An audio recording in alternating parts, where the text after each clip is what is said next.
E aí, senhores, tudo bem? Sejam bem-vindos aqui mais uma vez conosco. Último domingo nós tivemos a realização da prova do concurso do TRF3, né? Foi domingo passado. Como a gente sempre faz aqui nos nossos cursos, a gente faz um comentário também depois da prova, assim que a banca lança o gabarito, para a gente poder fazer uma análise daquilo que a banca entendeu, se realmente aquilo está correto, está de acordo com a gramática ou de acordo com o que foi solicitado na prova. Vamos fazer um comentário aqui a respeito das 10 questões de língua portuguesa, né? Questões de português e também de interpretação, e a gente vai comentar depois no final também sobre o tema da redação, especificamente para esse concurso aí do técnico judiciário da área administrativa, TRF3, prova no último domingo.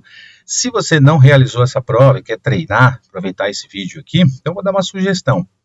Eu vou fazer a leitura do enunciado da questão, e você dá uma pausa no vídeo, se você quiser treinar, caso você não tenha feito a prova. Se você fez, acompanhe aqui os nossos comentários, tá bom? Vamos lá. Bom, já no início, o examinador, como de praxe, na maioria das bancas, a FCC não é diferente, a parte de conhecimentos gerais de língua portuguesa, ele coloca lá uma informação, né, para responder às questões de números 1 a 5, leia o texto abaixo. Então, um texto bem simples, um texto com 3 parágrafos, um texto bem curto. E já, primeiro questionamento aqui sobre advérbio. Primeira questão já versando sobre gramática. Normalmente eles pedem a parte interpretativa no começo, né? Aqui fizeram diferente. O uso do advérbio também, lá no terceiro parágrafo, direciona o terceiro parágrafo, implica 2 aspectos do texto. Bom, segundo a banca examinadora, né, você dá uma pausa no vídeo, se você quiser treinar aqui, e faz o seguinte, a gente vai voltar. Bom, aqui ó, no terceiro parágrafo, né, vejam que a questão versa sobre a palavra também, ele direciona o terceiro parágrafo. Se a gente voltar aqui, você vai ver que o terceiro parágrafo ele está aqui, e a palavra também está destacada aqui. Vou destacar para vocês aqui o também, né? Então, vamos fazer uma leitura aqui, ó. Quando dizem que a meditação é um dos pilares do estilo de vida saudável, não explicam devidamente sua importância. O próprio René Descartes, inspirador do título deste artigo e do cartesianismo, lançou uma obra chamada Meditações. Aí vem o termo que a banca examinadora questiona, né? Também não é explícito o risco do comodismo de entregar tudo que torna humana a nossa espécie a um dispositivo. E assim vai. Aqui nesse trecho já dá para entender esse advérbio, o que ele está fazendo, esse também. Está fazendo uma soma, né? Está somando aqui, ó. Então, a importância da meditação e o risco do comodismo. Então, esse advérbio, ele indica que esses 2 aspectos do texto estão mencionados a partir desse advérbio. E, de fato, é isso mesmo que acontece. Olha só na alternativa A. A importância da meditação e o risco do comodismo. Então, se a gente voltar aqui, a partir do também, você vai identificar exatamente isso aqui, ó. Então, não é explícito o risco do comodismo, e aqui a meditação, ele faz uma soma, então, entre o período anterior, que começa aqui no quando, e o período posterior, né, que vem aqui a partir do também. Então, correto aí o gabarito da banca examinadora, de fato é isso mesmo que acontece, tá? Questão 2. O elemento sublinhado ainda no século XVII, os filósofos iluministas ensinaram o valor do devaneio. Está lá no terceiro parágrafo isso, mas nem precisa voltar, né? Por quê? Porque a banca está fazendo uma pergunta sobre função sintática. Ó. Exerce a mesma função sintática daquele termo ou daquele sublinhado nas opções aí. Bom, primeiro nós precisamos identificar o que é uma função sintática. Quando se fala em função sintática, nós estamos aqui nos referindo aos elementos, né, aos elementos da oração. E esses elementos são os elementos essenciais, os elementos integrantes e os elementos acessórios. Então, nos essenciais, sujeito e predicado, integrante, objeto direto, objeto indireto, complemento nominal, agente da passiva. Nos elementos acessórios, os adjuntos, adnominal, adverbial, aposto, né? Depois nós temos o termo lá, o vocativo. Então, quando se fala, quando se menciona função sintática, nós estamos aí na análise sintática, nós estamos lá na parte da sintaxe. E essa parte da sintaxe diz respeito aos termos da oração. Então, para identificarmos aqui qual função sintática essa expressão está exercendo aqui, nós temos que recorrer não a essa expressão, mas sim ao verbo. Né? O verbo é a palavra-chave. Eu sempre comento aí com os candidatos durante as aulas. Quando se fala em função sintática, eu quero descobrir a análise sintática do período, eu tenho que buscar o verbo primeiro. O verbo vai me dar essa informação. Se você observar o verbo da frase guia, ensinaram, vejam que esse verbo é conjugado pelos filósofos iluministas. Portanto, o que acontece? Tanto que esse verbo está concordando com o núcleo do sujeito aqui, né? Terceira pessoa do plural. Então, esse elemento exerce a função de sujeito, que está sendo conjugado pelo verbo ensinar aqui. Portanto, nós temos que procurar uma alternativa em que o termo destacado tem exatamente essa mesma função. E segundo a banca examinadora, a resposta correta é a letra C, de fato é mesmo, porque o verbo ativar aqui, não ativa a inteligência nem a razão. Se eu perguntar para esse verbo o que é que não ativa a inteligência nem a razão, ele vai responder que é a mecanização. Então, portanto, nós temos na frase guia o termo os filósofos iluministas exercendo a função sintática de sujeito e na letra C, opção C, a mecanização também exercendo essa mesma função. Portanto, resposta corretíssima, exatamente aí, letra C. Questão 3. No texto, a relação entre devaneio e existência é evidenciada pela, que é uma questão de interpretação. Se você fizer uma leitura simples do texto, você vai identificar que essa relação entre devaneio e existência é evidenciada pela defesa de que devanear é fundamental para a vida humana, pois é por meio dessa atividade que se constrói a identidade, se estabelece a conexão com o mundo. Se você voltar aqui no texto, a leitura do texto, até o último parágrafo, que a gente consegue identificar isso, né? Ele coloca aqui, só que a mecanização não ativa a inteligência, nem a razão, que são as ligas da vida e do real processo dos seres humanos. Ainda vem aqui, ainda, no século XVII, os filósofos iluministas ensinaram o valor do devaneio, né, na formação de pessoas com melhores decisões morais. O próprio título do texto, né, devaneio, logo existo, ele já faz com que você direcione a resposta para exatamente essa opção da letra B de bola.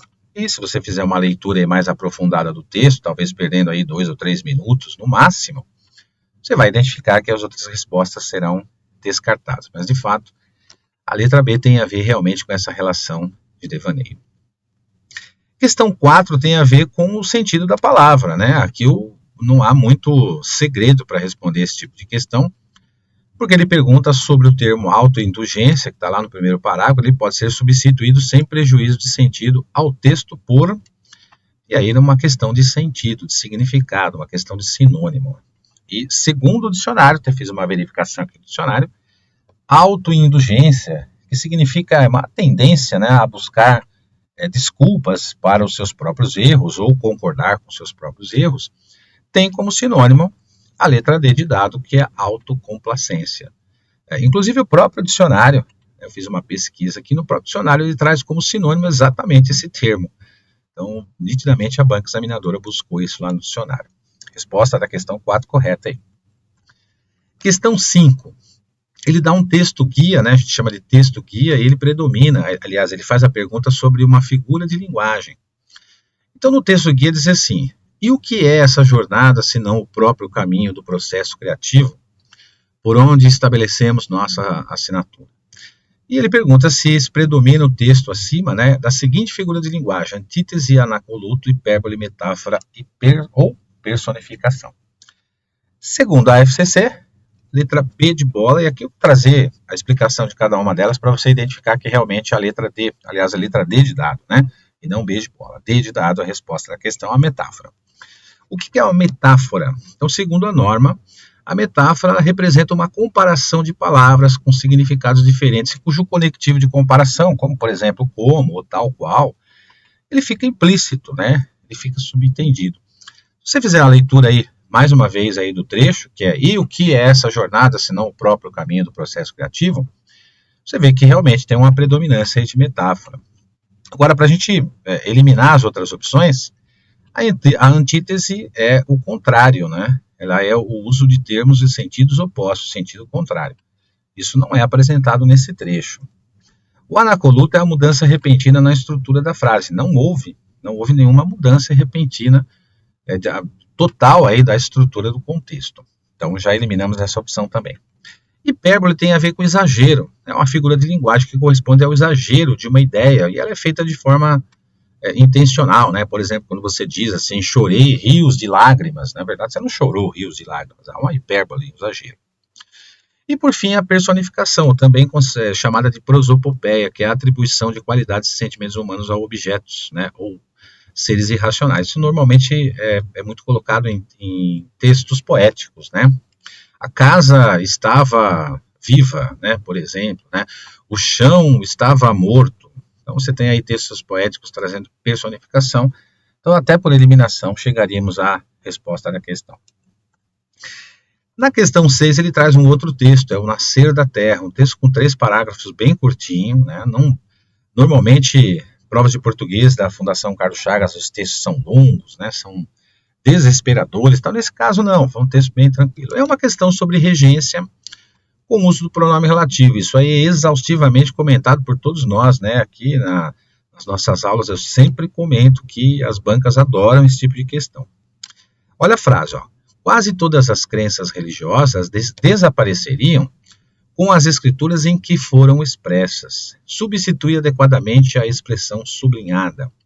Bom, aqui muito tranquila essa questão, não precisava nem fazer uma leitura mais aprofundada, porque se nós temos o que, né, que funciona como pronome relativo aqui, e ele faz a menção às escrituras, ao substantivo anteposto, aqui a gente tem uma preposição em, né? Se elas foram expressas em algum lugar, e esse lugar é que seria as escrituras. Então, essa preposição em aparecendo aqui obrigatoriamente por causa da regência do contexto, se você fizer a leitura das alternativas, você vai ver que na letra B não tem preposição em, na letra C não tem preposição em, é preposição de, na letra D nós também não temos a preposição em, e sim a preposição sobre, e a última opção, o pronome cujas, né, que fica completamente inadequado, né, já que ou eu uso o pronome cujas ou as quais, não pode colocar cujas quais. Portanto, até por eliminação, questão letra A, é uma questão muito simples, bem rápida de ser resolvida. Questão 7. A relação estabelecida pela oração subordinada, porquanto a literatura que deu origem a elas não teria sido escrita, lá no segundo parágrafo, em relação à principal, oração subordinada e oração principal. Aqui ele está mencionando sobre o período composto por subordinação. Se a gente tem oração subordinada, é porque nós vamos ter oração principal. Ele está perguntando qual é a relação de sentido que há entre essas duas orações. Essa relação, por ser uma oração subordinada, ela é encontrada por meio de uma palavra-chave que é exatamente essa daqui, ó, que é uma conjunção. Essa conjunção, porquanto, ela, segundo a gramática, ela tem 2 sentidos, ela pode assumir 2 sentidos diferentes. Ela pode assumir o sentido de explicação ou o sentido de causa, dependendo do contexto em que foi empregado. Como nas opções nós não temos a opção explicação, vejam, ó, finalidade, comparação, causalidade, temporalidade e concessão. Não tem explicação. Então você já elimina essa opção. Sobra qual? Somente a causalidade.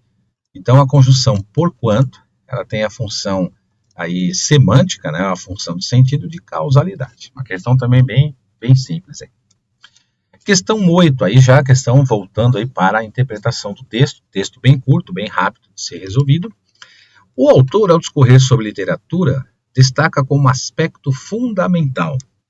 O aspecto fundamental que está aí contido no texto, de acordo com o autor do texto, é encontrado aí na letra E, o impacto da literatura na formação da história, das ideias filosóficas e políticas. Essas palavras-chave você encontra, vou voltar aqui no texto, ó. Você encontra aqui no texto.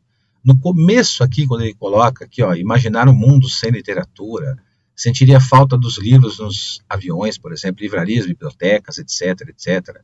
Você vai encontrar, nesse contexto, como ele coloca aqui, no segundo parágrafo, ó, isso seria lamentável. Aqui já começa a responder a questão.